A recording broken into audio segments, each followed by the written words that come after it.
The queue shuffled along as the bus arrived. "The way I see it," Anna said, before the push of people behind her moved her away, "if the end is coming, we might as well be as happy as we can before it arrives." "Fair point." The man didn't smile, but seemed to be considering her words as Anna left. "So I said to him, I don't care if you got down on bended knee and begged me to reconsider. I wouldn't date you again if the president ordered me to."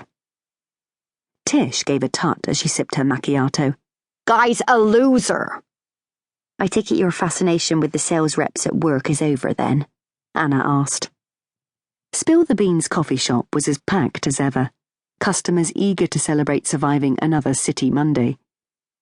Anna rested against the leather upholstery of the bench seat as her friend regaled her with the details of her latest failed foray into dating. If Tish was to be believed, the financial services company she worked for seemed to attract an unusually high proportion of decent-looking single salesmen, the ranks of whom she had been steadily dating her way through. "Oh, I am more than done," Tish scoffed. "Gary was the last straw. Do you know he tried to say it was my fault for not knowing he had a wife and kids? Sales reps are masters of spinning tales. I should have guessed they were all liars. So, you look happy. Again?" The emphasis wasn't lost on Anna. Sometimes she wondered if Tish was ever really pleased about things happening in her friend's life. It was best not to consider this too much, as she strongly suspected the answer wouldn't be positive. "I had a good day." "Okay, now I know you must be on drugs. Nobody has a good Monday in this city, unless they're crooks, deluded, or high." "I'm none of those. Maybe good Mondays happen occasionally. Maybe I was lucky." She straightened her scarf, enjoying its soft caress against her neck. "Don't worry, though. I'm sure tomorrow will be doubly depressing to compensate." "It'd better be," Tish muttered, "or else I'll start to worry about you." The American expat's pessimism came as no surprise to Anna, after encountering it almost daily for 4 years. Bad news made Tish Gornick tick, but her saving grace was that it also brought out her rapier wit, which was entertaining, if not entirely comfortable all the time. Anna was amused by her friend's wry take on life, in particular her willingness to give voice to the thoughts everyone else concealed out of politeness. In a city where rudeness was perfectly acceptable as long as it wasn't vocalized, Tish stood out. But she was unrepentant, believing it was far worse to resort to British passive-aggressive silent rage, which isn't good for your colon. Secretly, Anna was impressed by Tish's forthrightness.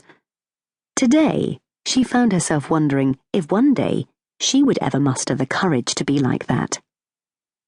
The magic of the silk scarf was still working when she arrived home, her smile as broad as it had been all day. She remembered Laurel, a friend from her college days, who believed new shoes were magical. Whenever she bought new shoes, she said, people noticed her.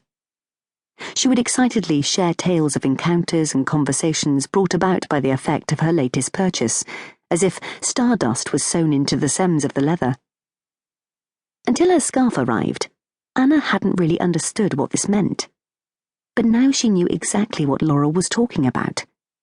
It had been an unusual day, as if she had been allowed to live someone else's life for 24 hours. She had been given a glimpse of what life could be, of how differently she could live. It reminded her of a Mr. Men story that her grandmother Morwenna had read to her, in which the character who lived in a permanently snow-covered land and sneezed all the time was granted 1 day of summer. What a difference one length of printed silk had made to her day. Anna was certain that when the garment was back in her wardrobe, things would return to normal. But today had been a rare gift, a chance to be different in her everyday ordinariness. That night, Anna slept deeper and more contentedly than she could remember. Her dreams were filled with smiling faces and the sensation of being as light as a feather. "When I wake up, this will be over," she told herself in the dreamlike half-awake moments before her alarm, as daylight began to filter through her closed eyelids. But Anna was wrong.